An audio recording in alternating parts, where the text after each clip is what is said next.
விஷயம் தெரியுமா ஏய் அடி வாங்குறதுக்கு ஒரு விஷயத்த சொல்லு. உன் காதலி அது உன் லவ்வரு ரெண்டும் ஒண்ணுதான். அவ உன்னை விட்டுட்டு வேற ஒருத்தர் கல்யாணம் பண்ண போறான். நோ இருக்காது. அவ என்ன விட்டுட்டு எங்கேயும் போக மாட்டா. நான் நம்ப மாட்டேன். இன்னும் 1/4 மணி நேரத்துல அவளுக்கு கல்யாணம் நடக்க போகுது. இப்பதான் கல்யாண மண்டபத்துல பாட்டு வந்தேன். என் கூட 100 வருஷம் சேர்ந்து வாழ்வுன்னு சொன்னாலே அத்தனையும் பொய்யா? என் அளவுக்கு என்ன குறைச்சு சொல்லு. இப்பவே நான் கல்யாண மண்டபத்துக்கு போறேன்.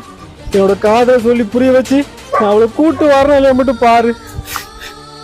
இந்த ஜென்மத்துல இல்ல 7 ஜென்மத்திலயும் அவளை தவிர இந்த மனசுல வேற யாருக்கும் இடம் கிடையாது.